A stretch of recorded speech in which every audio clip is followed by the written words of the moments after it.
Hey guys, tonight we begin with the grim, dangerous, and not-so-glamorous world of medieval assassins. Those shadowy figures who crept through castle halls and darkened alleys to change history with a blade and a whisper. While Hollywood makes them look cool, the truth is, being a medieval assassin seriously sucked. So before you get comfortable, take a moment to like the video and subscribe, but only if you genuinely enjoy what I do here. And let me know in the comments where you're tuning in from and what time it is for you. It's always fascinating to see who's joining us from around the world. Now, dim the lights, maybe turn on a fan for that soft background hum, and let's ease into tonight's journey together. Let's be clear, no one in medieval times woke up and said, "You know what? I'd like to stab a nobleman in the throat for 12 silver coins and the honor of hiding in a barrel for 3 days." Becoming an assassin wasn't a career path. It was more like a last stop on the life went horribly wrong train. Most medieval assassins weren't mysterious loners trained in mountaintop temples. They were desperate peasants, disgraced soldiers, ex-thieves with decent aim, or people so far off society's radar they could kill a man and still not be noticed in the census. If you were well off, you didn't become an assassin. You hired one. If you had a title, land, or even a goat to your name, you were in management. But if you'd just escaped debtor's prison, had a reputation for solving problems, and could sneak into a tavern without being seen, congratulations. Someone, somewhere, was about to slide a coin purse across the table and whisper a name, and that name wasn't a fun one. You weren't asked to take out Bob the quiet turnip farmer. It was usually a corrupt baron, the bishop with too much gold, or someone with 12 bodyguards and a moat. The pay? Tempting. The job? Horrifying. But by the time someone considered it, they had nothing left to lose. No family, no future, and definitely no dental plan. Plus, let's not forget the absolute lack of job perks. No pension, no glory, no evenings off. You couldn't exactly hang up a shingle that said, "Quiet eliminations by appointment." You just had to stay quiet, move fast, and never ever tell anyone what you did for a living, especially not loudly over ale at the inn. "Oh yeah, I'm a traveling carpet seller. The stains, die." So yes, nobody dreamed of being a medieval assassin. They landed there because the world chewed them up and spat them out wearing a hood and holding a rusty dagger. You weren't the hero. You weren't even the villain. You were the footnote that made everyone nervous, and probably didn't live to enjoy the coin. Let's burst the first myth wide open. Medieval assassins didn't train under candlelight in some hidden monastery, with wise mentors and inspirational flute music in the background. There was no montage, no teacher, no pep talk. If you learned anything, it was by not dying the first few times you tried. Most assassins weren't trained professionals. They were desperate amateurs with a decent sense of direction and the ability to climb quietly without sneezing. If you had military experience, great. That meant you knew how to hold a knife properly. If not, well, stabbing someone is fairly intuitive, but escaping afterward with both kidneys still intact, that takes skill, or luck. Usually just luck. There were no manuals, no guild orientation meetings, no safety briefings. You didn't get taught how to spot a body double or where nobles keep their bedroom exits. You figured it out while hanging from a windowsill, wondering if you just crept into the servants' quarters again. Poison? That was trial and error, with heavy emphasis on error. Sometimes it worked. Sometimes your target just got mildly dizzy and more suspicious of his soup. Sometimes you drank the wrong cup. There was no medieval poison control hotline. Just hope, herbal guesswork, and a strong stomach. Sure, if you were lucky, and I mean lottery lucky, you might have picked up some skills from thieves or mercenaries. Maybe an older assassin showed you how to walk without squeaking on cobblestones. But mentoring wasn't standard. It was rare and short-lived, because assassins don't retire, they disappear. Weapons training? Forget it. You weren't carrying a broadsword. You had a dagger you stole off a guard, maybe a garrote if you were feeling fancy, and whatever else fit under your cloak without jingling. So no, you weren't some shadowy martial arts master. You were a guy with calloused hands, quiet footsteps, and a deeply unhealthy relationship with alleyways. Success didn't come from training. It came from survival. You learned how to kill by doing it. Quickly, sloppily, then vanishing before anyone could sketch your face and tack it to a church door. In short, your education was brutal, practical, and offered zero graduation ceremonies. Just bruises, bloodstains, and the creeping realization that you were very much on your own. Let's talk about why you became an assassin in the first place. Coined. Cold, heavy, jangly, deliciously spendable coin. The promise of it is what got you into this. But the reality, you got paid in lies. When someone hires an assassin, they don't want a long-term relationship. They want a one-time service, no paperwork, and ideally no witnesses, including you. They offer you a pouch of silver, half now, half when the job is done. That's if they're feeling generous. But here's the thing, when the job is done, is code for, after we verify you didn't mess it up, or make us look bad, we'll leave a trail that leads back to us, or survive long enough to tell anyone about it. So, you do the job. You sneak through shadows, risk your life, maybe kill a baron in his sleep. Not pretty, not poetic.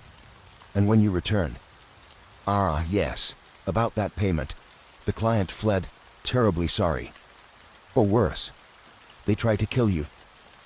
A knife to the gut is cheaper than a bonus, and even when you do get paid, it's never quite enough.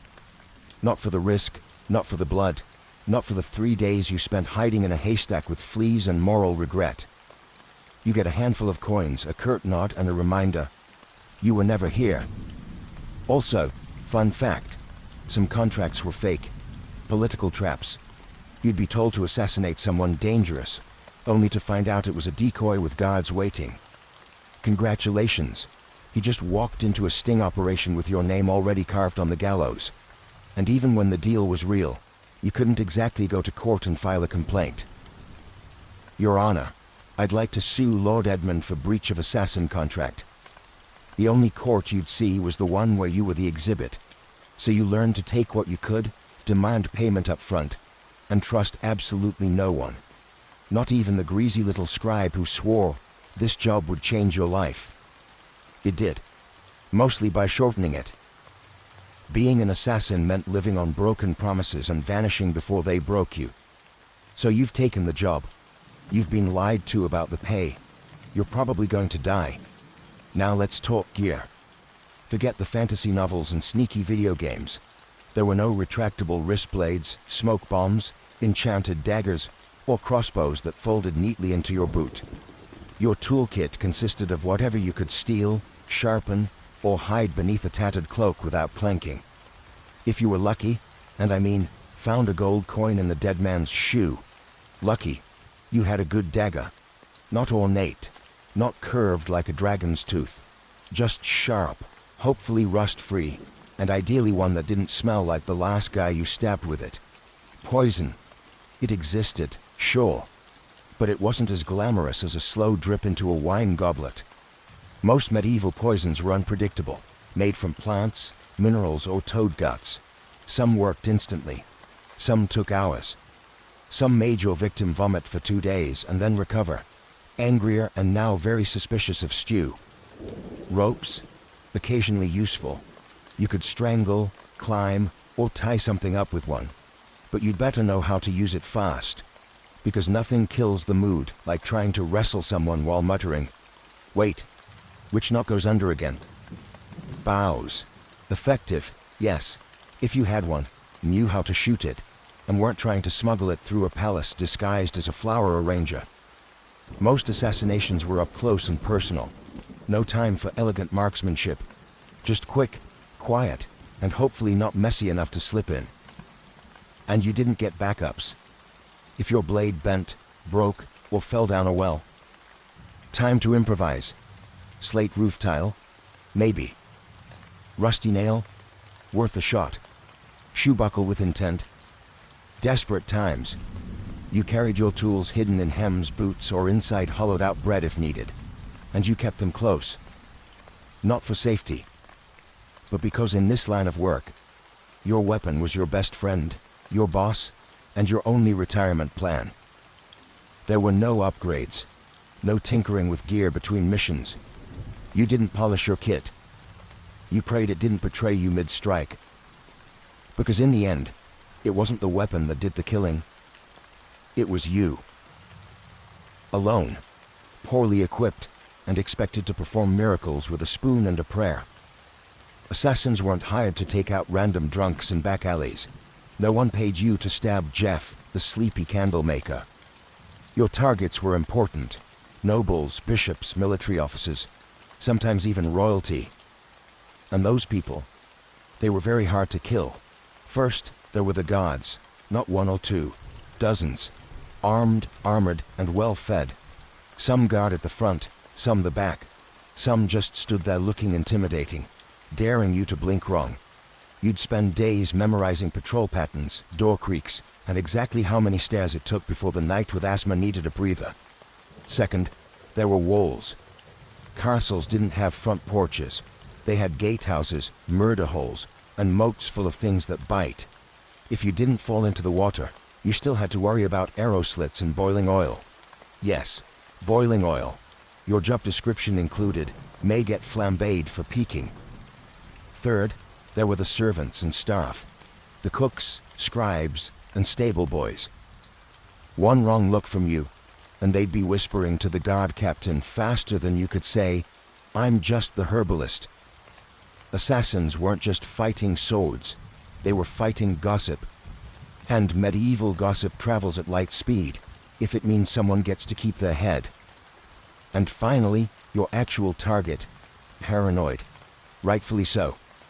These people were surrounded by backstabbers, relatives with claims to their titles, and 36 people pretending to like them.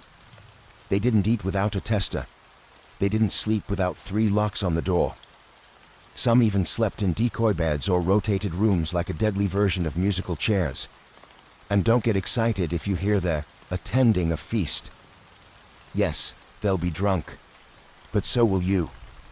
And you'll still have to get past the royal guards. 3 dogs, a very alert jester, and 50 witnesses holding tankards. Even getting close to your target could take weeks. Posing as a servant, bribing a chambermaid, hiding in barrels.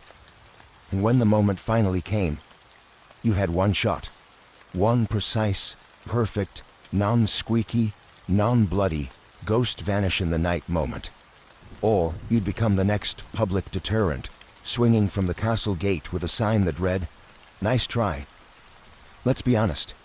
When you picture a medieval assassin, you probably imagine sleek black robes, leather braces, maybe a mysterious hood billowing in the moonlight. Reality? You looked like a sick goat herder with something to hide. Disguises in the Middle Ages weren't exactly high fashion. You didn't have custom-tailored cloaks or retractable armor. You had whatever you could scavenge. Peasant rags, a monk's robe 2 sizes too big, or the remains of a guard uniform that definitely still smelled like its previous owner. The goal was to blend in, but blending in meant looking like everyone else who hadn't bathed in 2 weeks, limped from old injuries, and had a nervous twitch from malnutrition. You didn't look suspicious because of your cloak. You looked suspicious because you kept adjusting your belt to hide a dagger wrapped in cheesecloth. And forget masks. There were no Guy Fawkes options.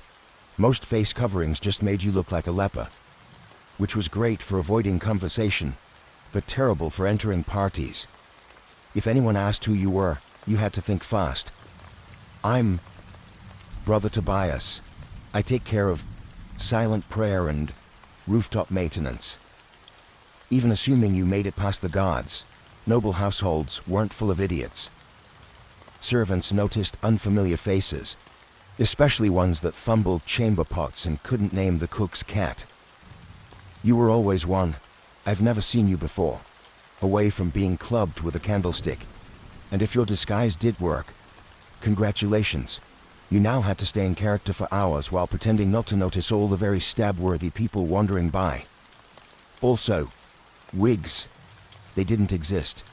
If you needed to look older or younger, you were stuck smearing dirt on your face, squinting, and hoping no one got close enough to notice that your beard was glued on with honey. The truth was, your disguise didn't protect you. It gave you maybe 5 minutes of confusion. After that, you had to be gone, invisible, or very, very convincing. And if anyone saw through it, well, let's just say no one wants to be the assassin caught in the bishop's laundry room, wearing a nun's habit and holding a sword. Especially not on a feast day. In medieval times, if you were an assassin, you didn't have a team. You didn't have a sidekick with a crossbow, a clever alchemist in a secret lair, or a Hambler who gave you coded scrolls and warm encouragement. You had you, a rusty dagger, and crippling trust issues. There were no guilds, at least not ones you could actually count on. And if there were whispers of a brotherhood of assassins, it was mostly tavern talk, fueled by mead and boredom. You were more likely to meet a ghost than another professional killer who wanted to network. Why the isolation? Because in your business, the fewer people who knew you existed, the longer you lived. Every contact was a risk, every loose tongue a potential noose. Even your client might not know your real name. And if they did, you were already planning your exit. Companionship. Laughable. Friends asked questions. Lovers noticed bruises, bloodstains, and why you always slept with a blade under the pillow. You couldn't settle down. You couldn't afford to. One mistake, one person recognizing you in a market, and your whole life turned into a sprint for the nearest sewer grate. Even fellow criminals kept their distance. Thieves and smugglers were sociable. You were that guy who makes people disappear. They feared you, or worse, saw you as a walking liability. No one wanted to share stew with someone whose occupation could attract a mob with torches. And don't expect sympathy. You couldn't tell anyone how hard it was to sleep after silently strangling a corrupt bishop. If you talked about your job, people assumed you were either lying or dangerous, and they weren't wrong. So you kept your secrets, your scars, and your weapons to yourself. At inns, you sat in the darkest corner, back to the wall, eyes always scanning the door. You never drank too much. You never stayed more than a night. You didn't say your name unless someone paid you first. And even then, it probably wasn't your real one. Being a medieval assassin meant perfecting the art of vanishing. Not just in a crowd, but from every life you never got to have. Let's say you took the job. You planned your route. You bribed the right doorman. You disguised yourself as a very convincing chimney sweep. And then, you froze. Maybe the target turned around unexpectedly. Maybe they were with their child. Maybe you got the shakes at the worst possible moment and your knife hand trembled like a terrified squirrel. Guess what? You're now dead. Because failure, for a medieval assassin, wasn't a slap on the wrist or a bad performance review. It was a public, painful, and wildly theatrical death, often involving ropes, fire, wheels, or sharp iron devices with names like the Bonecracker's Delight. Missing the kill meant blowing the whole operation. Your target lived, and immediately told everyone that someone tried to murder them. Suddenly you weren't a shadow. You were a wanted man with a detailed description, and probably a crude sketch tacked to every tavern wall within 30 miles. And those guards you once snuck past, now they're motivated. Sometimes it wasn't even your target you had to worry about. It was your client. If you failed, you were no longer an asset. You were a liability. Someone who could be tortured, interrogated, or worse. Talk. The very people who paid you would be the first to put out a second contract. On you. And there were no second chances. No. Sorry, the blade slipped. I'll try again tomorrow. You had one shot. One moment in time. And if you blew it, the best you could hope for was to die quickly before anyone found out who hired you. Failure also meant shame. The silent, humiliating kind. You didn't just fail to kill. You failed to be invisible. To be perfect. And for assassins, perfection was survival. Anything less. Might as well paint a target on your back and stop practicing your final word speech. It didn't matter how many jobs you'd done before. No one cared that you succeeded 12 times. Because in this profession, You're only as good as your last kill. And if your last kill didn't happen, you'd better start running. So you did it. The plan worked. The dagger struck true. No screams, no gods, just a clean drop to the floor, and a very important person who now wasn't. Congratulations. Now run for your life. Because being a successful assassin in medieval times didn't mean sipping wine on a rooftop while the city burns behind you. It meant fleeing through back alleys with someone's blood on your boots and a dog already sniffing your trail. There was no victory lap, no post-job drink with colleagues, no casual debrief with your client. You didn't even get a moment to admire your work. The moment your blade struck, your new job became escaping everyone who now wants to murder you in increasingly creative ways. Gods, coming, doors, locked, horses, tied up on the other side of town. You, probably bleeding. You had to plan your exit before the kill, routes, disguises, fallback safe houses, maybe a boatman who owed you a favor, or at least didn't ask questions. Because the city would go on lockdown within minutes. No one wanted a scandal. And lockdown meant closed gates, armed checkpoints, and a dozen angry men with swords who all just received your rough sketch and the phrase, maybe armed and extremely stabby. And let's talk about the client. Assuming they actually planned to pay you, they weren't going to meet you at a cozy tavern with a smile and a thank you card. They'd probably vanish too, because an assassin who just completed a job is the most dangerous person alive. You knew too much. You'd proven you could get into places others couldn't. So even when you succeeded, you walked away with coin in one hand and a giant target on your back. And what did you win? A week of sleeping in haylofts, bribing ferry captains, shaving your beard in the dark, and pretending your name was Brevolution as you tried to blend in with monks heading east. Because success didn't mean survival. It meant starting the whole game over, in a new city, under a new name, with even more people looking for you this time. So yes, you made the kill. Now, run like hell.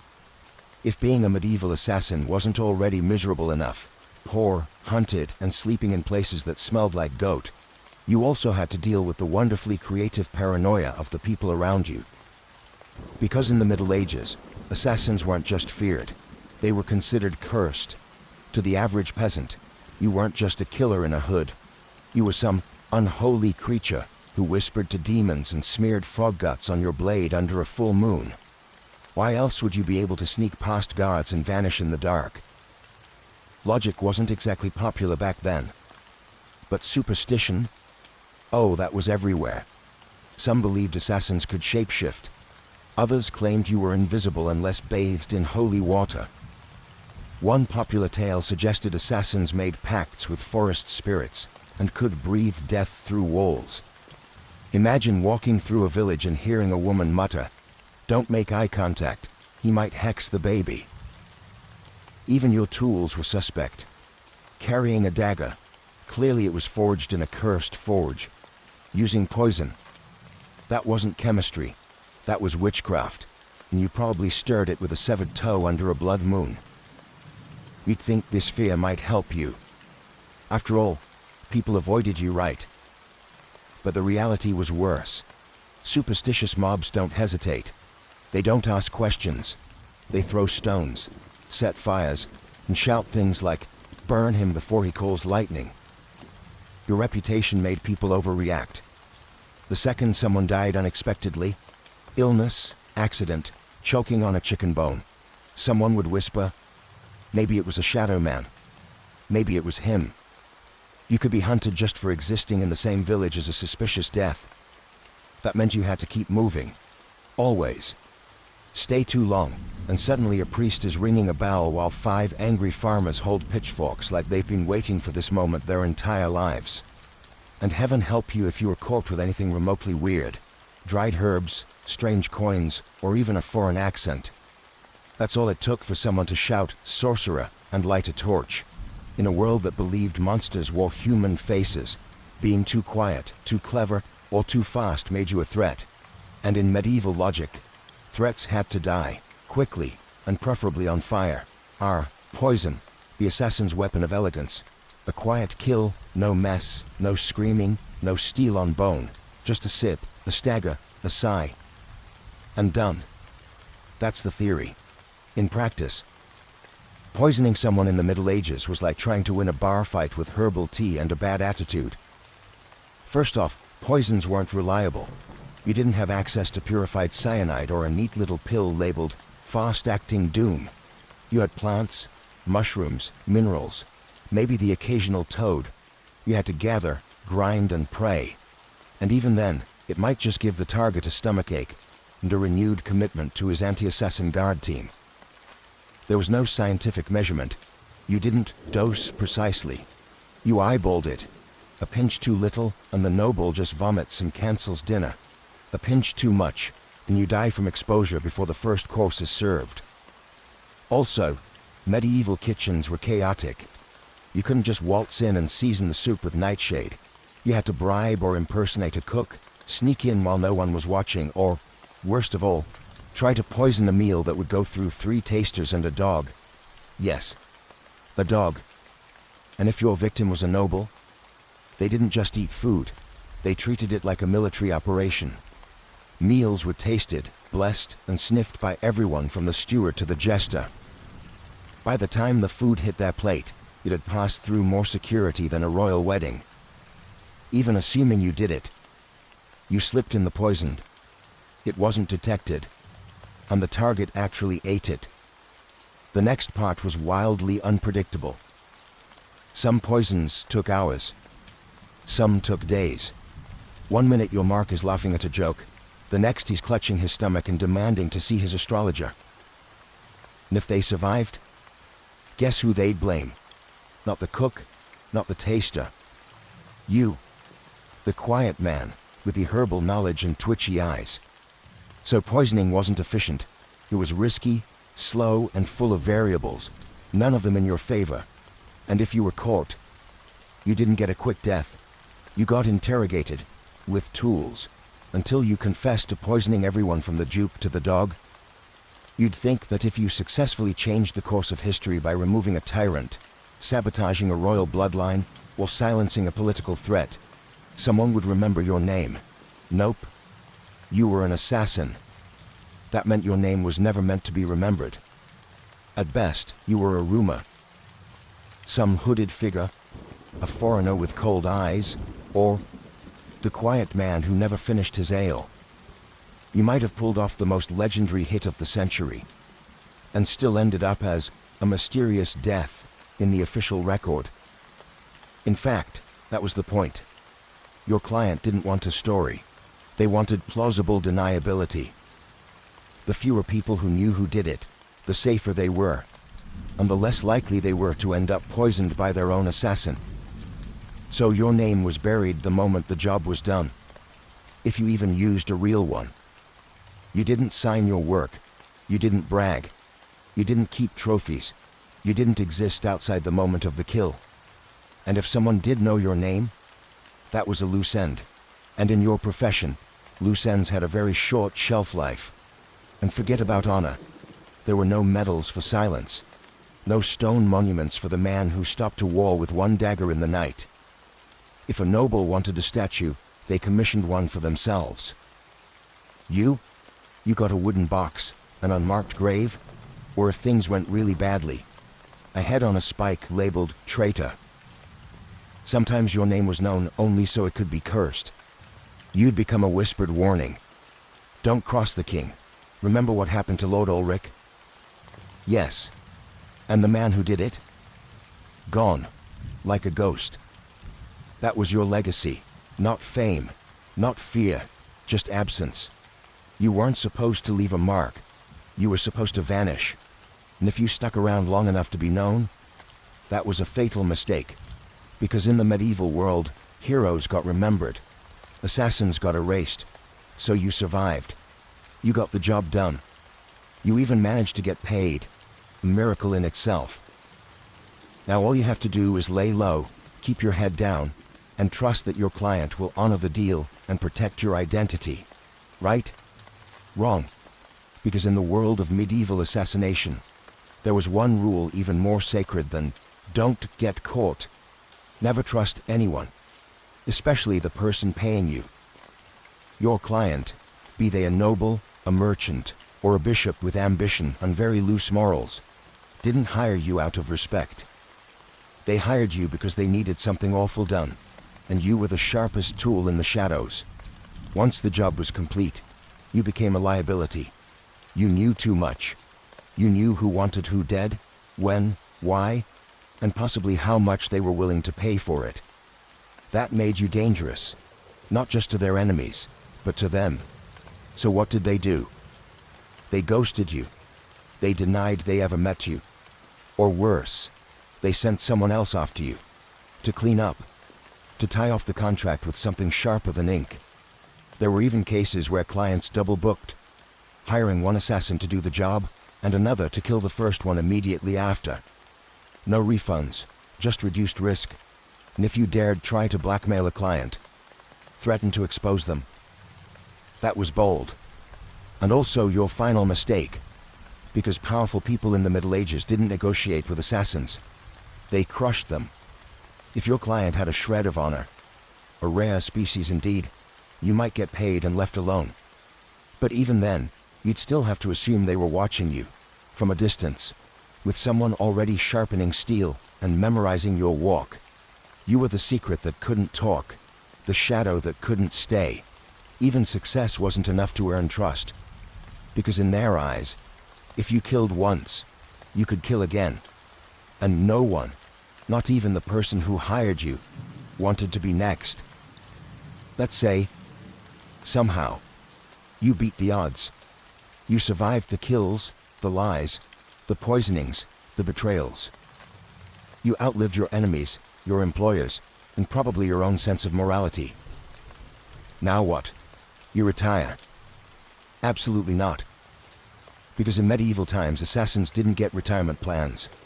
There were no farewell banquets, no quiet cottages by the sea, no pensions paid in gold coins and grateful whispers. You didn't fade into a peaceful life. You vanished, or you died. Often both. The problem was simple. You were never safe. Even if you walked away from the job, your past didn't. You had too many secrets in your head, too many names in your memory, and too much blood on your hands. People didn't want you retired. They wanted you forgotten, which usually meant buried. And even if no one came after you, and that's a big if, you had to live with the constant fear that someone might. But a new assassin, young and eager to prove himself, had just received a contract for a shadowy figure who used to be someone dangerous. So you changed your name. Again. You moved to a village where no one asked questions. You faked a limp, sold herbs, pretended you once worked as a guard. But even then, you didn't sleep well. You avoided crowds. You always sat facing the door. You kept your dagger under the floorboard, next to the pouch of coins you never touched, because it still smelled like the man you earned it from. And you couldn't trust yourself either. Years of silent killings and quick escapes did something to your brain. Every knock on the door made you flinch. Every stranger on the road might recognize you. You stopped dreaming. Because dreaming was dangerous. You couldn't love. You couldn't relax. You couldn't laugh too loud. You lived like a ghost pretending to be a man. The truth was, there was no end game for a medieval assassin. Just a slow, cold fade into obscurity, always moving, always watching, until one day you slipped into the dark and no one noticed. And maybe that was the best you could hope for. By now you've probably figured it out. Being a medieval assassin wasn't darkly romantic. It wasn't noble. It wasn't even all that profitable. It was a grim, thankless, short-lived career, wrapped in blood-stained linen and followed by a crowd of people who wanted you dead. You wouldn't last. Not a week. Maybe not even a day. Because you'd start with the wrong assumptions. That you'd be sleek, in control, a whisper in the dark. But what you'd really be is cold, hungry, and one bad guess away from the noose. You'd slip into town, cloak pulled tight, ready for action, only to discover that your target moved locations, The guards are drunk but trigger-happy, and the stable boy you paid for information just sold you out for a mug of ale and a piece of bread. You'd freeze at the wrong time, stab the wrong guy, get spotted by someone's maid who once saw your face near the chapel, and suddenly you're not a shadow, you're the problem. Then what? You run. But you're not used to medieval terrain. The mud, the uneven cobblestones, the absolutely insane number of loose chickens in the street. You slip, fall, get tackled by a guard named Thomas, who just got dumped and is looking for an outlet. And let's say you survive that. Then you deal with the aftermath. No allies, no honor, and no future. Just whispers, suspicion, and the growing realization that even if you succeed, the best you can hope for is to die old and alone, hiding behind a false name in a village that still believes in fairies. So no, you wouldn't last. And frankly, you shouldn't try. Because the assassin's life wasn't cool. It was a cruel machine that chewed people up and spat out nothing but shadows. It offered power without peace, and purpose without a place in the world. You didn't make history. You erased yourself from it. And the only thing waiting for you at the end was silence. A silence no one would question. Because no one even remembered you were there in the first place. Before she was the feared Queen of Macedonia, Olympias was known as Myrtale, a Molossian princess from the rugged tribal lands of Epirus. Her people claimed descent from Achilles himself, and whether or not the blood of heroes truly ran in her veins, one thing was certain. This was not a woman born for the sidelines of history. From a young age, Myrtle was steeped in mystery and ritual. Her upbringing was shaped not just by politics, but by prophecy, ecstatic rites, and a reverence for the ancient gods. She wasn't the type of princess who smiled and embroidered tapestries. No, she was drawn to serpents, omens, and the frenzied ceremonies of the cult of Dionysus, where women danced barefoot in the moonlight and called upon the divine in states of trance. Her connection to the gods wasn't performative, it was personal. She didn't merely worship, she embodied. According to ancient sources, likely written by men both terrified and enthralled, she kept sacred snakes in her chambers and even allowed them to coil beside her in bed. Whether this was a literal fact or the kind of slander that powerful women attract like flies, we'll never know. But it stuck. To her allies, it made her divine. To her enemies, it made her dangerous. Her real power began not in a battlefield or throne room, but in the uneasy flicker of torchlight, among the whispers of priestesses and the curling bodies of serpents. She wasn't just a princess, she was a living oracle, a woman touched by something older than politics and colder than steel. So when Philip II of Macedon, brutal, brilliant, and famously horny, arrived at the island of Samothrace for a religious initiation, he didn't just meet a beautiful princess, he met a mystery he couldn't resist. Their marriage wasn't just a political alliance, it was a collision of prophecy and power. And from the very beginning, it was full of omens. Some said lightning struck the sky on their wedding night. Others claimed Olympias dreamed of a thunderbolt entering her womb. All of it would become legend. But one thing is certain. The union of Olympias and Philip didn't just create a child. It created Alexander the Great. And she intended to shape his destiny from the very first breath. Olympia's marriage to Philip II was not the fairy tale one might expect for a queen who would one day birth an empire. From the beginning, it was a combustible mix of prophecy, pride, and paranoia. Philip, ruthless, charismatic, and already collecting wives like trophies, married Olympias around 357 BCE. She was likely just a teenager, but she wasn't naive. She saw in Philip a man whose ambition matched her own, and perhaps even a divine match for her spiritual destiny. Macedon wasn't exactly an easy kingdom to walk into. It was a land of iron and ambition, where kings were killed by cousins and brothers, turned into rivals overnight. But Olympias, the priestess of Epirus, walked in with her head held high and eyes already on the crown. Their marriage was rocky from the start. Philip, for all his political genius, was not built for monogamy. He would go on to marry multiple women, often for alliances, always for power. But Olympias wasn't one to sit quietly in the shadows. She held her own court, maintained her own alliances, and was known to turn to oracles and rites to divine her future, and perhaps Philip's fate. Then came the birth of Alexander. Even that was wrapped in celestial drama. Legends say Olympias dreamed that a thunderbolt struck her womb, and that flames danced around her child without burning him. Philip reportedly had a vision of sealing his wife's womb with a lion. Yes, a literal lion. Whether they believed these visions or invented them, they certainly acted as if Alexander was destined to rule not just a kingdom, but the world. But even as the child was celebrated, cracks in the royal marriage deepened. Olympias resented Philip's other wives, especially his Macedonian bride Cleopatra Eurydice, whom he married later in life. This was more than a domestic issue. It was a threat. Cleopatra was Macedonian-born, and any son she bore would be purer in the eyes of the local nobility. A direct threat to Alexander's future. Olympias saw it clearly. The palace wasn't just a home, it was a battlefield. And she would use every snake, dream, ritual, and whisper she had to make sure her son wasn't just remembered, but crowned. She was no longer Myrtle. She was Olympias now, and no one would take her son's throne without facing her wrath.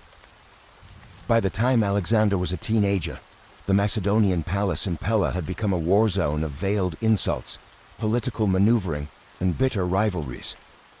Olympias wasn't just fighting for influence, she was fighting for survival. She knew that the court was filled with snakes, but she was the one who taught them how to bite. Philip II had begun to distance himself from her. He was campaigning more, drinking more, and, perhaps worst of all, listening more to his Macedonian advisors. The final blow came when he married a young noblewoman named Cleopatra Eurydice, not to be confused with the Cleopatra of Egypt. This Cleopatra was Macedonian-born, and her uncle Attalus was one of Philip's top generals. To Olympias, it wasn't just betrayal, it was a declaration of war. The marriage ceremony was a disaster. At the feast, Attalus drunkenly mocked Olympias and Alexander, calling into question the legitimacy of Alexander's birth. Was he really Philip's son? Or was he the child of a god, as Olympias liked to claim? It was meant as an insult, but Olympias seized the myth. Let them whisper. Let them believe her son was touched by Zeus. It made him untouchable. Alexander stormed out of the feast. Olympias left Macedon entirely, retreating to Epirus. But her exile was not defeat. It was strategy. In her homeland, she was still royalty. She could gather support, whisper in ears, and watch as Philip's palace began to rot from within. She didn't need to be physically present to be dangerous. Then came the shockwave. Philip was assassinated at his daughter's wedding, just as he was about to invade Persia, just as he was on the verge of crowning himself not just king of Macedon, but potential emperor of the known world. The question that echoed through every marble corridor and torchlit hall was the same. Who did it? Was it Pausanias, the jilted bodyguard who carried out the act? Was it the result of court intrigue? Was it Alexander himself? Or, whisper it softly, was it Olympias? No one could prove it. No one dared. But many believed it. After all, within days, Cleopatra Eurydice and her newborn child were dead. Murdered, some say, by Olympias herself. The serpent had returned to the palace. And now, nothing stood between her son and the throne. With Philip dead and Macedon in mourning or confusion, Olympias made her move. While others scrambled to understand the chaos, she acted swiftly, brutally, decisively. First, Cleopatra Eurydice, the young Macedonian queen and rival wife, was eliminated. According to chilling accounts, Olympias didn't just have her killed. She made her death symbolic, public, humiliating. Some say Cleopatra was forced to hang herself after watching her infant daughter be murdered. Others claim Olympias had the child thrown onto a funeral pyre. What's agreed upon is this: no mercy was shown. Olympias understood what many mothers in ancient courts refused to accept. In a royal palace, mercy is a liability. A rival child, no matter how small, is a future war. And Olympias was done playing defense. With Cleopatra and her bloodline erased, she could turn her attention to securing Alexander's throne. Her teenage son, bold, brilliant, already trained by Aristotle, was declared king without serious opposition. But don't be fooled. It wasn't just his charisma or his father's legacy that made it possible. It was Olympias.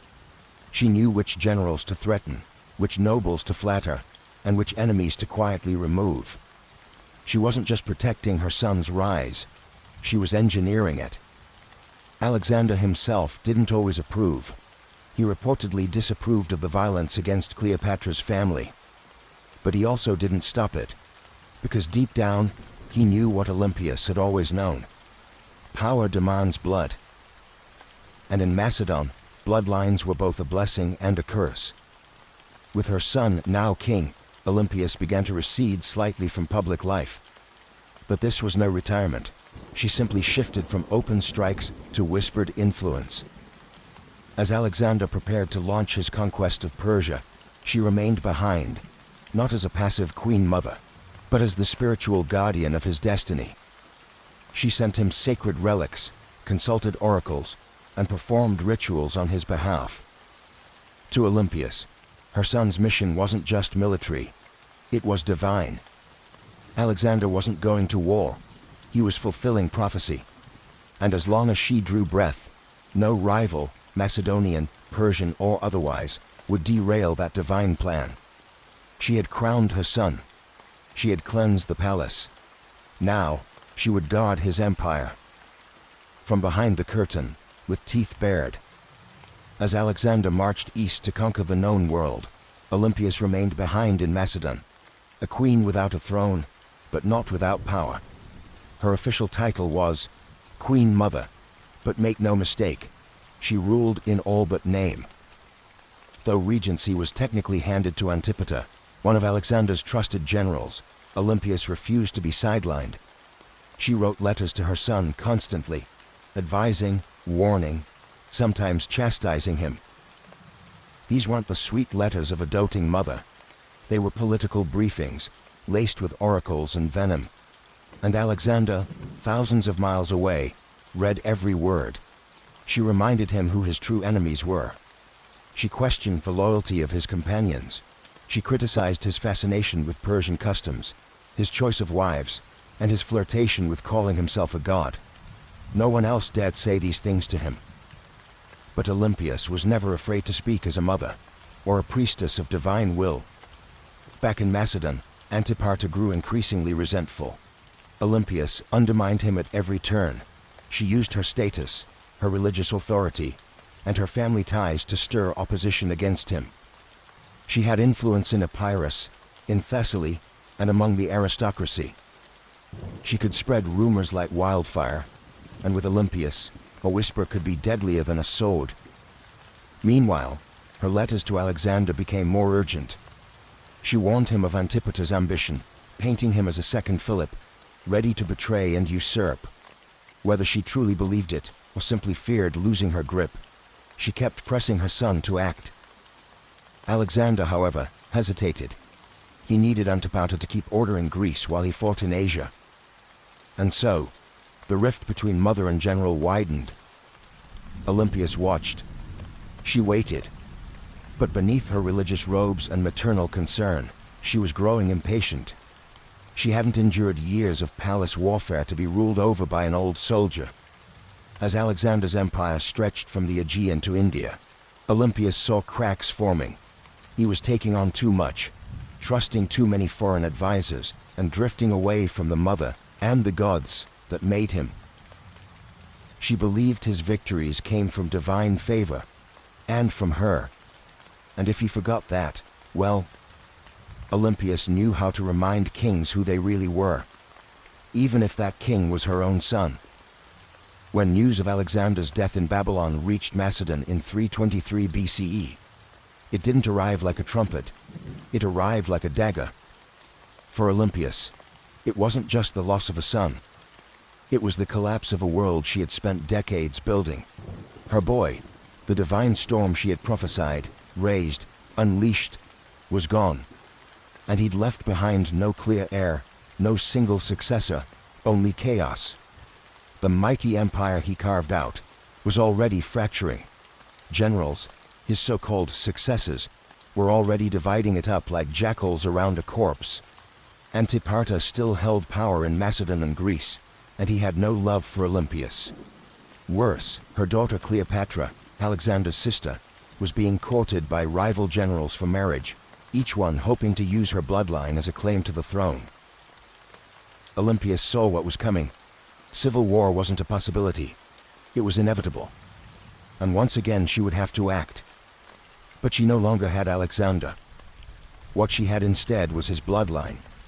His young son, Alexander IV, born to Roxana, the Bactrian princess Alexander had married. Roxana, still in Macedon, was vulnerable. The boy was even more so. Olympias recognized that the infant was now the last true piece of her son's legacy, and that made him a target. But it also made him a weapon. She allied herself with Roxana and the boy, determined to protect them and use the child's birthright to stake her own claim in the political battlefield. But the tide was turning. The generals who once bowed to Alexander had no interest in kneeling to his widow or his mother. They had armies now, ambitions and grudges. Olympias didn't flinch. She'd faced snakes, traitors, and kings. A few warlords with crowns and stolen spears wouldn't scare her. So she plotted. She waited. She watched as Antiparta died and was replaced by his son Cassander, a man with ice in his veins and no tolerance for the old queen's games. It was only a matter of time before these two forces collided. The serpent mother of Alexander and the cold-eyed usurper who wanted her buried. Alexander was gone, but his shadow was still moving. And Olympias was still coiled within it, ready to strike. Years after Alexander's death, while his empire crumbled into civil war, Olympias made her most audacious move yet. She returned to Macedon, not as a grieving mother, but as a political force of divine fury. The regency had been splintered. Cassander, the son of her old enemy Antipater, was seizing power, and Roxana, along with young Alexander IV, was effectively imprisoned.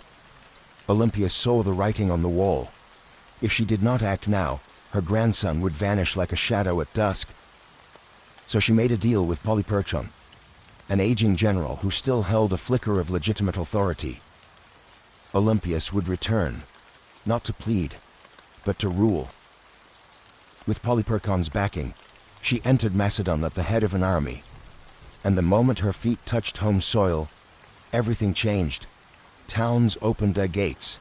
Soldiers defected to her side. Even some of her old enemies hesitated. Olympias, despite her age, was still a name that shook the ground. Then came her vengeance. One by one, she hunted down the loyalists of Cassander. And when she finally caught Philip III Aridaeus, Alexander's mentally impaired half-brother and puppet king, she ordered his execution. According to some sources, his wife Eurydice was captured and given the opportunity to kill herself. When she refused, Olympias had her strangled. It was brutality veiled in royal protocol, and Olympias, ever theatrical, staged the scene like a goddess delivering justice. Her message was clear. Only the bloodline of Alexander had the right to rule. Everyone else was a pretender. For a brief, burning moment, Olympias held the kingdom in her grip. She had restored the dynasty. She had avenged betrayals. She had reminded Macedon what royal power looked like when wielded by a woman with nothing left to lose. But power, in Macedon, was like fire in dry grass. And Cassander was still out there, calculating, biding his time. He returned with a vengeance. His army outnumbered hers, his resources deeper, his cruelty colder. Her allies began to abandon her. Polyperchon lost influence. The tide turned. Olympias, now isolated in the fortress of Pydna, watched as her enemies closed in. She had lit the match. Macedon had burned, and now the smoke was thick, and her enemies were at the gates. Olympias, once the most feared woman in the ancient world, now found herself besieged in the coastal fortress of Pydna. Alone, cut off, surrounded by the army of Cassander, who had come to finish what his father had started. But Olympias didn't beg. She didn't plead.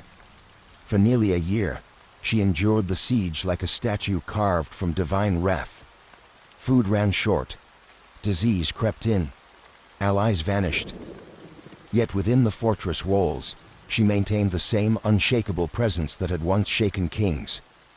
To the very end, she carried herself not as a prisoner, but as the mother of a god. Cassander, ever cautious, hesitated. He knew killing Olympias was dangerous. Even now she carried a myth around her like armor. She was still the mother of Alexander the Great. To strike her down might seem like blasphemy. So he offered her safety. Surrender, he said, and her life would be spared. Olympias knew better. She had seen too many royal promises turn to ash. Still, hunger was no longer just a discomfort. It was death. Her garrison broke. Her followers surrendered. And Olympias, unbending until the very end, was finally handed over to her enemies. Cassander didn't kill her himself. That would have been too simple and too merciful. Instead, he turned her over to the families of those she had executed during her brief return to power. Let them decide her fate. They condemned her to death. But here's the catch. When the executioners came, no one dared strike the first blow. Olympia stood tall, regal, silent, eyes fixed on them like an oracle staring through smoke. These were Macedonians. They had grown up hearing of her rituals, her visions, her snakes. They had once cheered her son as a living god. And now here she stood, a frail old woman cloaked in myth, and not a single man had the courage to swing the sword. So Cassander sent others, foreigners, outsiders, people who had no memory of her power, only orders to follow. And thus Olympias was finally struck down, not with ceremony, not with dignity, but with silence. Her death marked the end of Alexander's bloodline in any meaningful power, and with it, the final ember of an empire founded on divine ambition was snuffed out. But even in death, Olympias left behind a shadow, and history would never forget the Serpent Queen. Olympias died not on a throne but in the dust, unarmed, abandoned, and executed by the very people she once ruled. But history is strange. It does not always favor the ones who die in silk sheets. Sometimes, it remembers those who went down hissing. And Olympias was never meant for quiet history. In life, she had wielded motherhood like a sword and prophecy like a shield. She wasn't just the mother of Alexander the Great. She was one of the architects of his rise. Without her, there is no myth of the divine child, no rituals whispering of thunderbolts and lions, no ruthless purging of rivals that cleared the path for a teenage king to rule the known world. Olympias didn't just give birth to an empire, she defended it with claws. Yet even among the ancient world's most ruthless dynasts, Olympias stands apart. She didn't command armies in the field like Cleopatra, or ride into battle like Boudicca. Her battlefield was subtler and colder.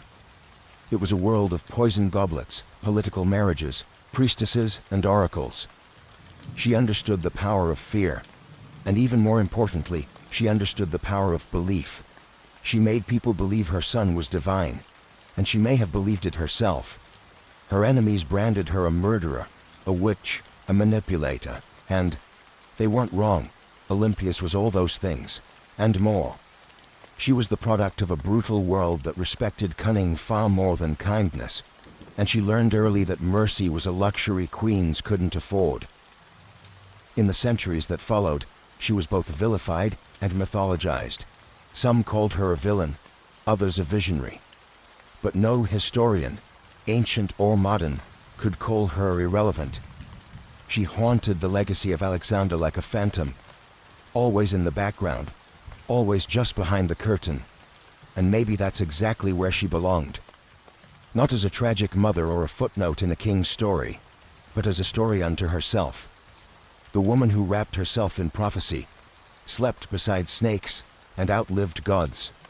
Olympia's bones turned to dust long ago, but her legend endures.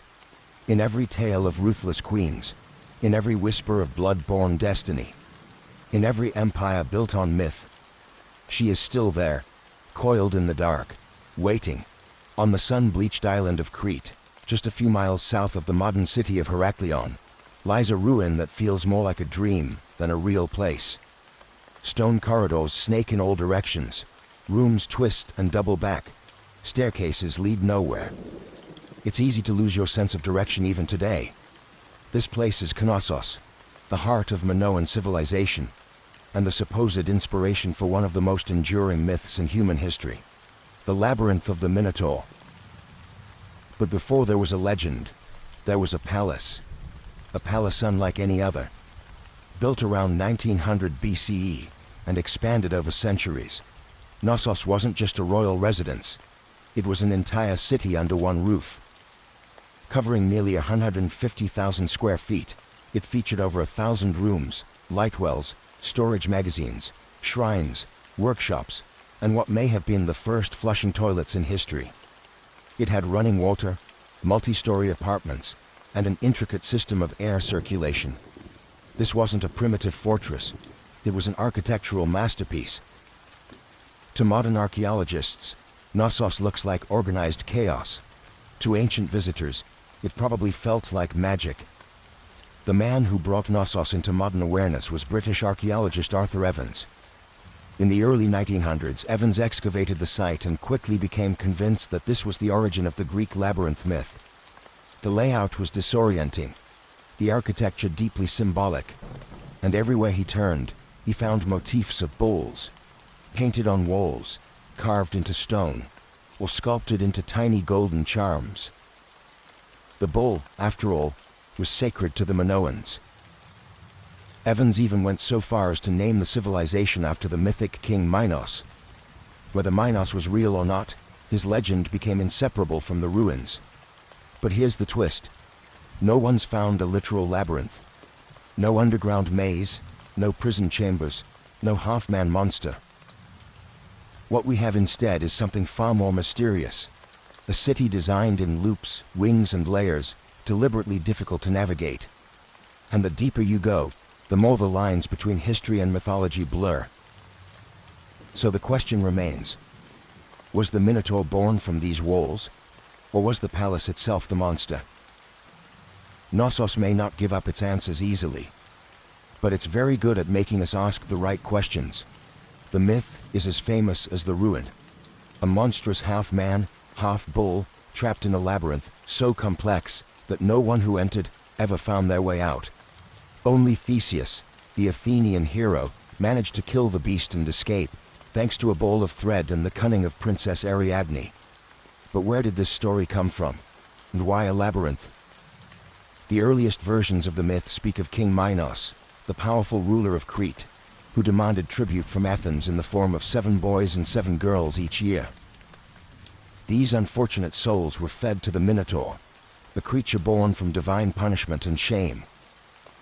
The Minotaur, locked in an underground maze, symbolized the dark underbelly of power, something savage hidden behind grandeur. To ancient Greeks, Crete had long been a land of wealth, mystery, and fear. Its seafaring people, the Minoans, were seen as both elegant and alien. Their rituals involved bull leaping, their artwork depicted strange gods, and their palaces were unlike anything on the mainland. To a visiting Greek from 1000 BCE, Knossos might have felt like another world. The bull itself was sacred in Minoan culture.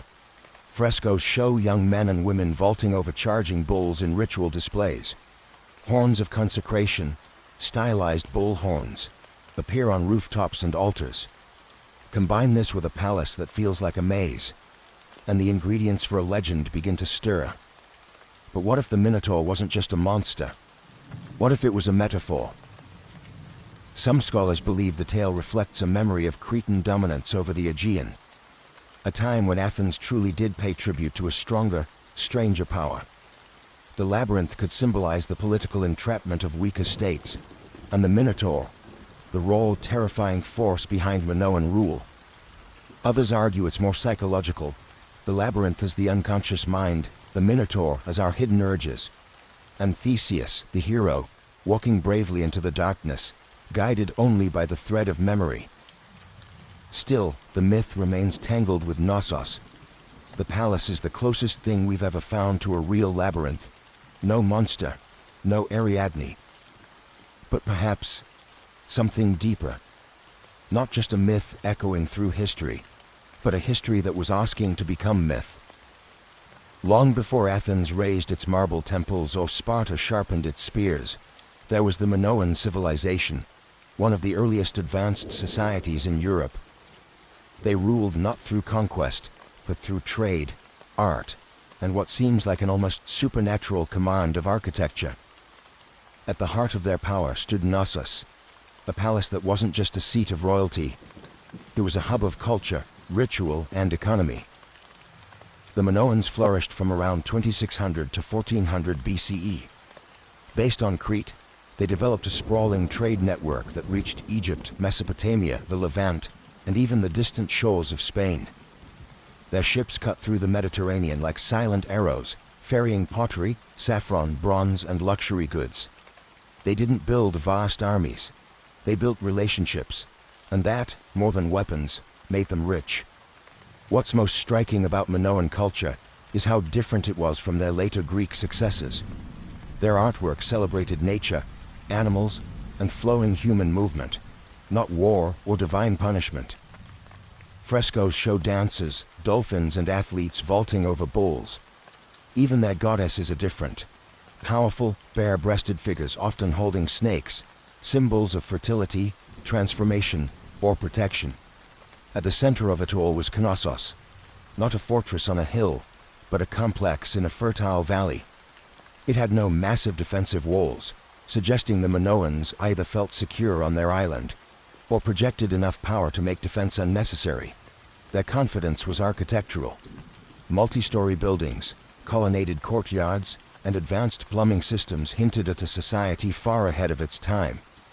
And yet, for all their sophistication, the Minoans left behind no deciphered written records. Their primary script, Linear A, remains unreadable to this day. We don't know what they called themselves. We don't know what their kings believed, what prayers they spoke, or what truly happened behind the walls of Knossos.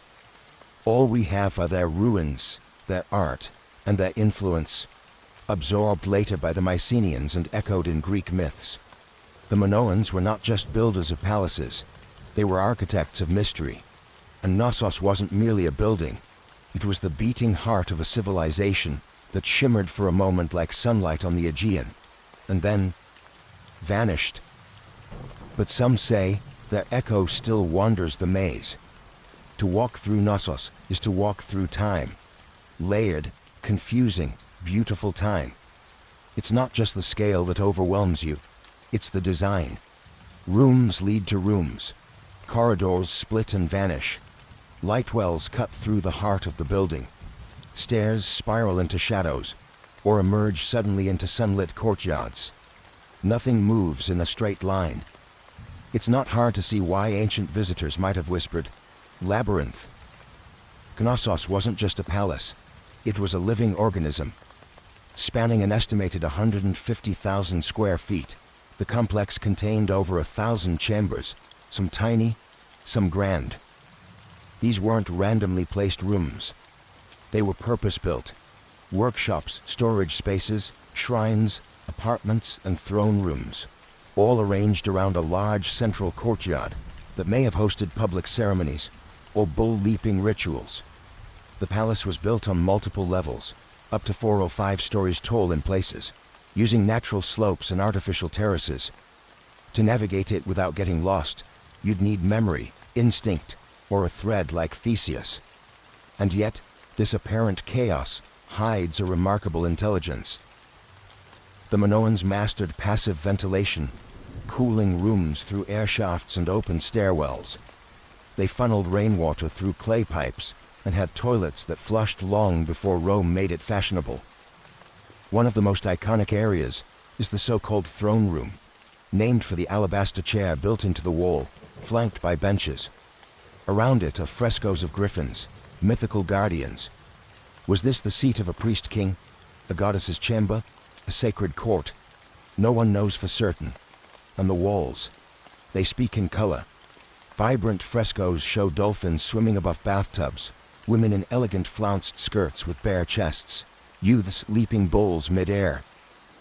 The art wasn't just decoration, it was identity, fluid, natural, deeply connected to earth and sea. Still, the deeper you go, the more Knossos begins to disorient. Some parts seem intentionally complex, like they were designed to confuse. Maybe that's the root of the labyrinth legend. Not a prison for monsters, but a palace that felt alive. A building that invited awe, ritual, and just a touch of fear. No locked doors, no mythical beasts. Just a place built to make you question where you were and what was waiting around the next corner. Knossos wasn't just an administrative center or royal residence. It was a place of worship, an architectural expression of the Minoan soul, steeped in ritual, myth, and divine mystery. Unlike later Greek temples, there are no towering columns to Zeus or marble shrines to Athena. Instead, the spiritual world of Knossos is more subtle, woven into the fabric of the building itself. Shrines hide in corners. Pillars rise like sacred sentinels. Horns, stylized, carved, symbolic, appear on rooftops and altars. Everywhere you look, the bull motif dominates, suggesting a powerful connection between worship, the natural world, and this revered animal. The Minoans didn't seem to fear the bull. They celebrated it. The famous bull-leaping fresco in Knossos isn't just athletic art. It may depict a religious rite. Young men and women vaulting over a charging bull, locked in a dance of danger and grace. It wasn't sport. It was sacred theater, possibly an offering to the gods, or a symbolic triumph over chaos. Then, there are the snake goddesses.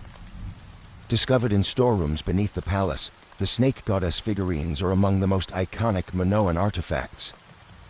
Bare-breasted, arms raised, with serpents coiled in their hands or around their bodies, these figures radiate power. They are not submissive idols. They are guardians of the household, fertility, and perhaps life itself. To the Minoans, snakes symbolized renewal, rebirth, and mystery, creatures of both earth and underworld. The rooms where these objects were found hint at household shrines or ritual spaces, quiet, sacred corners hidden among the palace's bustling heart. Combined with the frescoes, the horns, the altars, and the labyrinthine corridors, the entire complex begins to feel like a ritual machine, a structure built not just for living, but for connecting with the divine. There is no centralized temple at Knossos because the palace itself was a temple. Its layout, art, and design were all part of a spiritual worldview where boundaries between sacred and secular didn't exist. This was a place where myth was architecture, where a corridor could become a passage to the gods, and where every echo in the stone chambers may have once been a whispered prayer. Knossos didn't just house people, it housed gods. For centuries, Knossos stood as a beacon of prosperity, innovation, and cultural sophistication. But then, something happened. Something sudden. Something no one can fully explain. By around 1400 BCE, the palace was abandoned, the frescoes left to fade, and the Minoan civilization that once ruled the seas had vanished like mist over the Aegean. So, what happened? Theories abound. Some point to nature. Around 1600 BCE, the volcanic island of Thera, modern-day Santorini, erupted in one of the largest explosions in human history.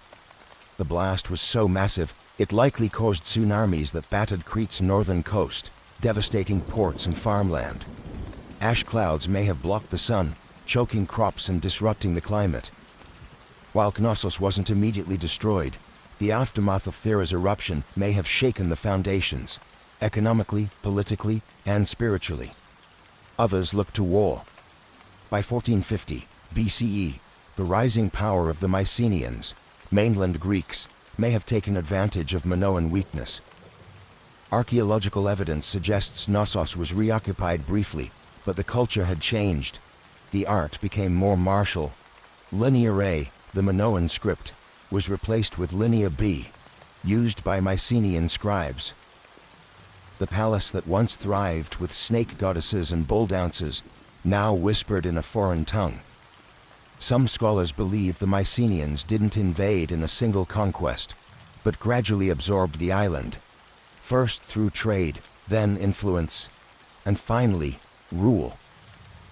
Others argue that internal collapse, a civil uprising, political instability, or the failure of the elite may have contributed just as much. What's striking, though, is how little violence is evident in the ruins. There are no charred skeletons, no signs of mass slaughter. Knossos didn't fall with a scream. It fell with a whisper. The great palatial system simply stopped. The rooms went quiet, the rituals ended, and nature slowly crept back in. By the time Homer sang of Crete in his epics, Knossos was already ancient myth, a memory tangled in stories of kings, monsters, and labyrinths. And maybe that's fitting, because what killed Knossos wasn't just eruption or invasion. It was time, and the way all great things, no matter how beautiful, eventually vanish beneath the weight of new empires. But the bones remain, and if you listen closely, the maze still hums beneath the earth. For thousands of years, Knossos lay buried beneath the Cretan soil, just another mound of stone lost to time. Its name forgotten, its myths distorted, its walls swallowed by olive groves and dust. That is, until one man decided to chase a legend. His name was Sir Arthur Evans, and he didn't just rediscover Knossos, he reimagined it. In 1900, Evans, a British archaeologist with a flair for drama and a deep love for Homeric myth, purchased the land that covered the ancient ruins. Local farmers had been finding strange seals and artifacts, clues that something enormous lay beneath their feet. Evans dug in. What he found would change the history of the Aegean forever. He uncovered a palace so vast, so complex, and so advanced that he was convinced this was the mythical home of King Minos. The frescoes, the horns, the sheer architectural strangeness of the site, it all pointed in his mind to one thing: the labyrinth. Evans wasn't just an archaeologist, he was a storyteller, and sometimes a controversial one. He named the people who built Knossos the Minoans, after Minos. He interpreted symbols, reconstructed frescoes, and restored parts of the palace using reinforced concrete, a move that has drawn both praise and criticism. Some call it visionary, others call it vandalism, because what you see today at Knossos is partly ancient ruin and partly Edwardian imagination. Still, Evans did what no one else had dared. He brought Knossos back to life. He gave Europe a glimpse into a Bronze Age world far older than classical Greece, a civilization of art, mystery, and maritime elegance. He also unearthed the still undeciphered Linear A script, opening new questions about language, literacy, and the limits of our historical understanding. But Evans did more than excavate stone. He resurrected a myth and forced historians to reckon with the fact that behind the legend of the labyrinth was something real, something complex, something very human, a palace that felt like a maze, the civilization that slipped into shadow, and a man who peeled back the earth, only to discover a story far stranger and more beautiful than he had imagined. Knossos had slept for 3,000 years. Evans rang the bell that woke it up. Walk through Knossos, and you're not just walking through architecture, you're walking through a language of symbols. Frescoes, carvings, patterns, they're everywhere. But the Minoans didn't leave us a Rosetta Stone. Their primary script, Linear A, remains undeciphered. So instead of reading their thoughts, we must see them, painted across plaster, carved into walls and hidden in patterns. What exactly were they trying to say? The art of Knossos is unlike anything in the ancient world. There's no obsession with warfare, no rows of kings or battle-hardened heroes. Instead, we find nature, leaping dolphins, blooming lilies, birds in flight, and sacred bulls. The humans are lithe, elegant, and often dancing or performing rituals. Even in scenes that suggest danger, there's rhythm and beauty. The Minoans weren't chronicling conquests. They were celebrating life, cycles, and possibly cosmic order. The most iconic symbol, though, is the double axe, or labris. Found throughout Knossos, in shrines, on frescoes, even etched into stones, the double axe is believed to be a religious symbol, possibly tied to female divinity or celestial cycles. Some suggest the very word labyrinth might derive from labrise, making the labyrinth not a maze at all, but a house of the double axe, a sacred space, not a trap. Then there are the horns of consecration, stylized bull horns placed atop walls and altars. These may have been religious markers, separating sacred space from the mundane. Combined with frequent depictions of bulls and bull-leaping rituals, it's clear the animal had deep spiritual significance. Whether it represented nature, fertility, chaos, or a divine presence, no one agrees. But the bull is everywhere. Even the layout of Knossos may have symbolic meaning. Some archaeologists believe it was built not just for function, but to mirror celestial or seasonal patterns. Its winding corridors and nested rooms could represent a journey, through life, through death, through the underworld, a spiritual maze, not a physical prison. But without a deciphered script, every theory walks a thin line between insight and imagination. The Minoans spoke in symbols, not stories, and so we're left to interpret. What is Knossos saying? We hear the rhythms, we see the images, but the meaning, that remains just out of reach, like a thread unraveling into myth. Knossos is a ruin, yes, but it doesn't feel dead. Walk its corridors today and you'll sense something humming just beneath the surface. Not ghosts, not gods, but echoes of myths, of lives, of questions that refuse to go away. Thousands of years after its fall, Knossos still holds us in its maze. Tourists wander its halls, archaeologists dig for answers, and writers spin new tales inspired by its shadow. The Minotaur may be myth, but the feeling of the labyrinth is real. We don't know who ruled Knossos. We don't know the names of its kings, queens, or priests. We don't know the prayers they whispered, or the laws they lived by. But we know they loved beauty. We know they worshipped nature. We know they understood balance between architecture and art, between ritual and reality. And we know they were the first. Before the Parthenon, before Rome, before the Hebrew temples or the Persian palaces, there was Knossos, a palace that was also a city that was also a temple that may have also been a story, because perhaps that's what the labyrinth really is. Not a prison, not a puzzle, but a narrative carved in stone, a myth in architectural form.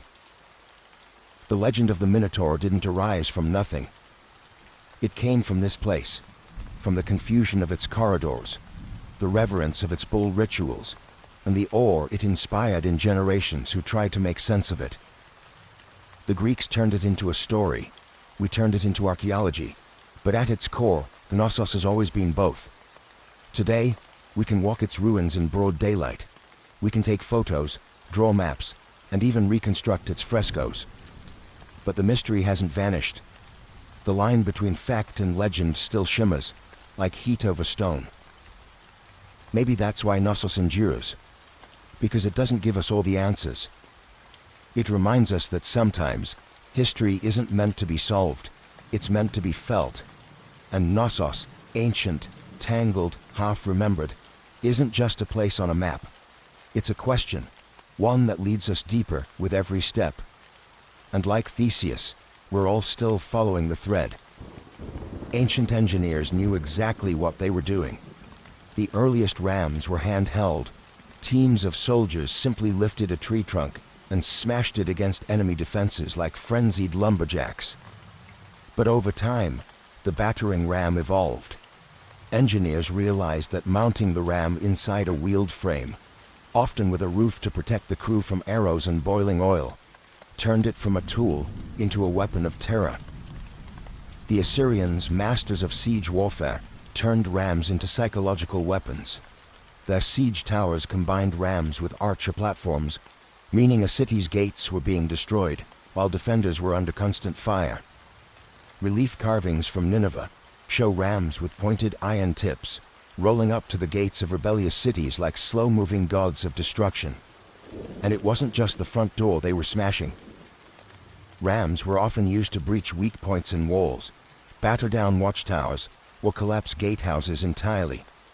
Their presence meant one thing: surrender, or watch your defenses crumble like stale bread. The Greeks refined them. The Romans perfected them. Roman engineers built massive rams called ares, Latin for ram, suspended with chains or ropes inside enormous siege shelters. Some were so big they needed dozens of men to operate, and the rhythm of their swinging beam was said to sound like thunder rolling across stone. And yet, for all their brute force, battering rams required serious teamwork. Operators had to keep the ram swinging in sync, while also defending it from burning missiles, stones, and all manner of foul substances hurled from above. A stalled ram was a dead ram. Still, when a battering ram got going, really going, it was unstoppable. Wooden muscle versus human masonry. It was ancient physics, weaponized, and it was only the beginning of how engineers would make walls weep. If the battering ram was the brute, the catapult was the tactician. Where rams smashed close up, catapults attacked from a distance, launching not just stones, but psychological dread. They were the first real artillery pieces in military history, and they revolutionized siege warfare by weaponizing physics in ways that felt almost magical to the enemy. The earliest catapults emerged from the Greek world around the 4th century BCE, a product of brilliant minds who wanted to add range and momentum to warfare. Dionysius I of Syracuse, a tyrant with a taste for cutting-edge violence, commissioned the first torsion-powered catapults, devices that used twisted bundles of sinew or hair as tension springs. These weren't slingshots for giants. They were precise instruments of siege terror. The genius lay in their mechanics. Engineers figured out that by twisting ropes tightly, often made from animal sinew, they could store enormous amounts of potential energy. When released, this force could hurl stones, javelins, or even flaming projectiles hundreds of meters. The two main types evolved quickly: the ballista, which launched massive bolts like a giant crossbow, and the stone-throwing catapult, which lobbed boulders over walls or directly at fortifications. Then came the Roman engineers, who never met a Greek idea they couldn't improve. They built catapults that could be broken down, packed onto carts, and reassembled on site. Portable siege engines for professional armies. Some Roman catapults could fire 60-pound stones at incredible speeds, capable of tearing through wooden gates, battlements, and occasionally unlucky soldiers. Catapults weren't just about destruction. They were about spectacle. Ancient generals used them to send messages, sometimes literally. Corpses were launched over walls to spread disease and fear. Severed heads were lobbed into besieged cities to shatter morale. In one chilling case, diseased bodies were fired into enemy territory as an early form of biological warfare. But catapults had their flaws. They were heavy, required skilled crews, and could be rendered useless by bad terrain. Still, when set up properly, they could batter a city into submission from a safe distance. And for the first time in history, cities realized their thick stone walls didn't just need to withstand a ram, they had to survive the skies. Because now, destruction came flying. If the catapult was clever, the trebuchet was majestic, towering, creaking, and terrifying. It was the undisputed king of medieval siege warfare. When one appeared on the battlefield, it wasn't just a weapon, it was a statement. It said, "Your walls mean nothing." Unlike its tension-powered cousins, the trebuchet relied on gravity. At its core was a simple principle: a long swinging arm mounted on a sturdy frame, with a heavy counterweight on one end and a sling on the other. Raise the weight, let it drop, and the arm would whip around, flinging the sling and its deadly payload in a high arc over enemy defenses. It was controlled destruction, precise, predictable, and devastating. The origin of the trebuchet can be traced back to early attraction models used by the Chinese as early as the 4th century BCE, where manpower replaced counterweights. But the counterweight trebuchet, the version that would rewrite siege warfare in Europe and the Islamic world, emerged in the 12th century, possibly through Byzantine or Muslim intermediaries. Once Europe got its hands on the design, it spread like wildfire through castles and crusades. The power was astonishing. A well-built trebuchet could launch 300-pound projectiles over 300 meters. Stones the size of furniture would crash into towers, pulverize walls, or crater enemy morale. But the real magic was in the arc. Unlike catapults, trebuchets could hurl projectiles over walls with finesse. This meant they weren't just smashing defenses. They were hitting courtyards, barracks, and supply depots inside. And it wasn't just stones. Trebuchets hurled everything: diseased animals, burning pitch, pots of lime to blind defenders, even messages, or insults, wrapped around rocks. One legendary account from the siege of Stirling Castle in Scotland tells of Warwolf, a trebuchet so massive that the enemy surrendered before it was even fired. The king refused to accept the surrender, just so he could test the machine. But for all its destructive glory, the trebuchet wasn't fast. It took hours to build, minutes to reload, and demanded skilled engineers. Still, no other siege weapon combined range, force, and psychological horror quite like it. It was the medieval version of a slow-motion hammer from the heavens. And when that counterweight dropped, cities held their breath. While catapults launched from afar and battering rams smashed the gates, siege towers took a more personal approach. They rolled right up to the enemy's front door and dropped off armed invaders. Imagine a wooden skyscraper on wheels, covered in wet hides to prevent fire, bristling with archers and spearmen. That was the siege tower, the ancient equivalent of an armored personnel carrier and a mobile fortress in one. And when one of these started rumbling towards your city walls, you knew that the real fight was about to begin. Siege towers weren't subtle. They were big, bold, and terrifyingly effective when used properly. The Assyrians may have been among the first to deploy them in the 9th century BCE, but it was the Greeks, and especially the Hellenistic kingdoms, that took the design to theatrical extremes. During the siege of Rhodes in 305 BCE, the Macedonian general Demetrius built a 9-story tower called the Helepolis, or Taker of Cities. It was over 100 feet tall, equipped with catapults, covered in iron plates, and moved by thousands of soldiers. It also broke under its own weight. But the ambition, unmatched. The logic behind siege towers was simple. Walls only work if you can't get over them. Siege towers eliminated that advantage by creating an elevated platform from which attackers could descend onto the battlements, bypassing gates and scaling ladders. From the top deck, archers could rain death down onto defenders, while troops on the lower levels prepared to board. But these towers weren't invincible. They were slow, vulnerable to mud, and prime targets for defenders with fire arrows, rolling boulders, or even sabotaged terrain. Smart defenders would dig ditches, flood moats, or build secondary inner walls, known as counterscarp defenses, just to stop a tower's approach. Still, when they worked spectacularly. A breach in the wall was one thing, but having your own rampart suddenly crowded with enemy soldiers, that was chaos. Siege towers transformed the battlefield from a horizontal contest of strength to a vertical race for survival. They made height an asset and a liability. And once the gangplank dropped from a siege tower to the city walls, there was no turning back. It was time for hand-to-hand hell. While rams smashed and trebuchets soared, some of the most devastating siege tactics happened silently, underground. Siege tunneling, or sapping, was the dark art of defeating a city by removing the ground it stood on. Literally.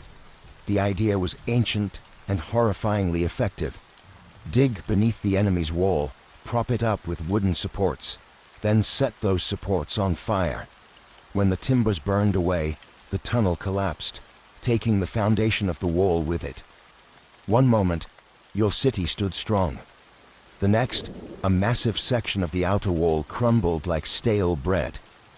This method didn't look glorious. There were no grand engines or thunderous launches. But tunneling was the slow, invisible killer of fortress warfare. The Assyrians practiced early versions of it, but the technique reached full maturity with the Greeks, Persians, and later, medieval European armies. During the siege of Plataea in 429 BCE, the Spartans attempted tunneling beneath the walls, only for the defenders to dig counter-tunnels and intercept them mid-dig, turning the soil into a knife-fight nightmare. This defensive tactic became known as countermining, and it added an eerie element to siege warfare. Imagine soldiers digging in pitch black, hundreds of feet beneath the earth, listening for the sound of enemy picks. The moment they heard tapping, they'd race to intercept, often resulting in violent, claustrophobic skirmishes fought by torchlight with knives and shovels. There was no glory in it, just terror, suffocation, and dirt. But when undermining worked, the results were catastrophic. One of the most infamous examples came in 1212 during the siege of Rochester Castle in England. King John's forces tunneled beneath the southern wall, packed the mine with pig fat, and set it ablaze. The supports collapsed, bringing down the entire tower above. The defenders were stunned, and soon after, surrendered.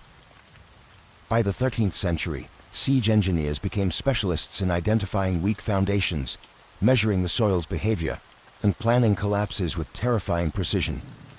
They were geologists and demolitionists rolled into one. And though tunneling required time, labor, and a bit of madness, it proved one truth about siege warfare. If you couldn't go over the wall, and you couldn't go through it, you could always take it down from below. Not all the drama of siege warfare came from the attackers.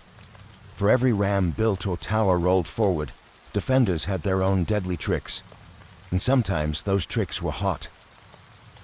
Let's start with the most terrifying of them all, Greek fire. Developed by the Byzantines around the 7th century CE, Greek fire was a mysterious, napalm-like substance that could stick to ships, walls, and flesh, and kept burning even on water. Sprayed from siphons or hurled in clay pots, it created scenes of pure chaos. To this day, no one knows exactly how it was made. The formula was so secret that it died with the empire. But its effects, legendary. Entire fleets were reduced to flaming skeletons within minutes. And that was just the start. In more low-tech defenses, boiling liquids were the go-to weapons of choice.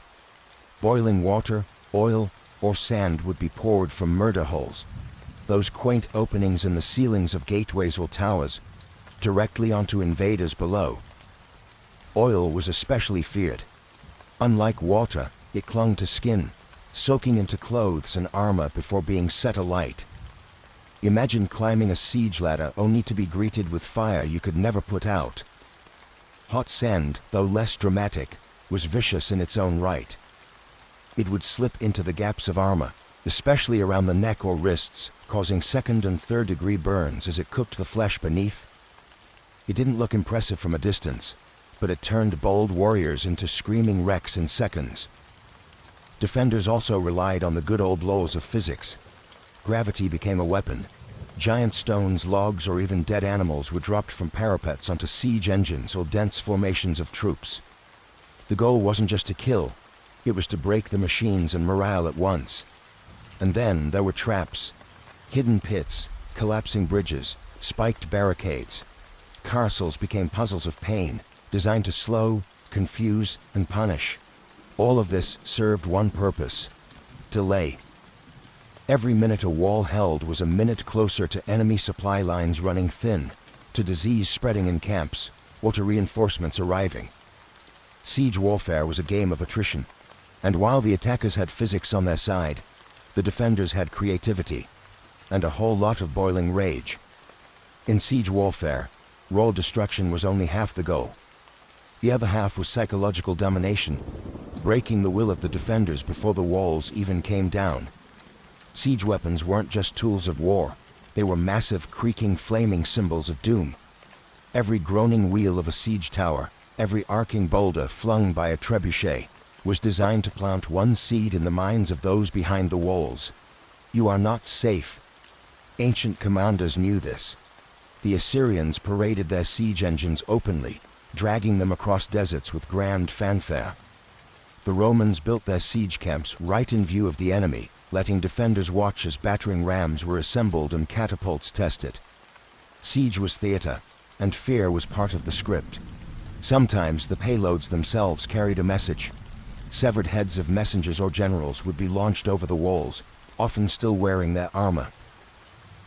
At the siege of Constantinople, defenders were bombarded not only with rocks, but with bodies, diseased corpses launched to spread panic and plague.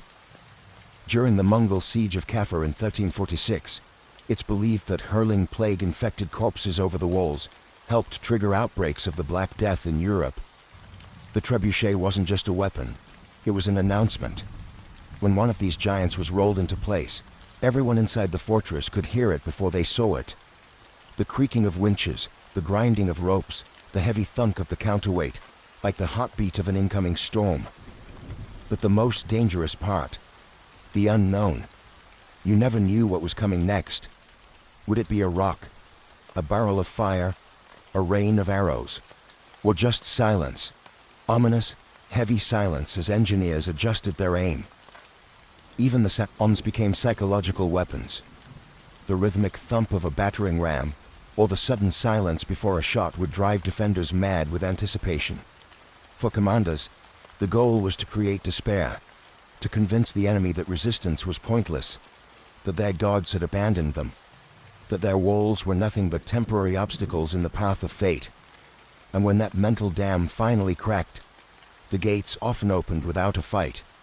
Because in siege warfare, sometimes the mind collapsed before the masonry. As gunpowder thundered onto the battlefield in the late medieval era, the age of traditional siege engines came to a slow, splintering end. But their legacy didn't vanish. It evolved. The invention of cannons changed everything. A single well-placed shot from a cannon could do in seconds what a trebuchet took hours to achieve. Stone walls, once considered impenetrable, became liabilities. By the 15th century, the great castles of Europe were crumbling not from undermining or fire, but from iron bowls crashing through their parapets. Siege warfare had entered its next phase, explosive, brutal, and deafening. And yet, the principles laid down by ancient siege engineers never disappeared. Modern artillery still owes a debt to the catapult and trebuchet. Every ballistic missile and long-range howitzer is just a high-tech descendant of the same question. How do you break what's meant to be unbreakable from a distance? Physics, trajectory, tension, and force, all discovered, tested, and perfected centuries before gunpowder ever entered the story. Even military psychology today, shock and awe, overwhelming firepower, visible dominance, has its roots in ancient siege tactics. Those towering siege engines, rolling forward with flags snapping in the wind, were the original shock and awe. They weren't just about breaching a wall, they were about breaking the spirit of a city. You can still see their legacy etched into the ruins of ancient cities. At Masada, where Roman siege ramps still scar the desert. At Constantinople, where layers of walls stood for 1,000 years against every machine imaginable, until cannon fire finally brought them down. At castles across Europe, where round towers and angled bastions tell the story of a world constantly redesigning itself to survive the next siege. And today, even in a world of drones and satellite-guided missiles, siege warfare hasn't vanished. It's just gone digital. Cities are still surrounded. Defenders are still isolated. Walls are now firewalls, blockades, or even media blackouts. but the soul of the siege remains the same. Someone wants in, someone wants to keep them out, and both are willing to wait, build, and break to win. The battering rams are gone, the trebuchets are museum pieces, but the spirit of siege warfare, it's as alive and as destructive as ever.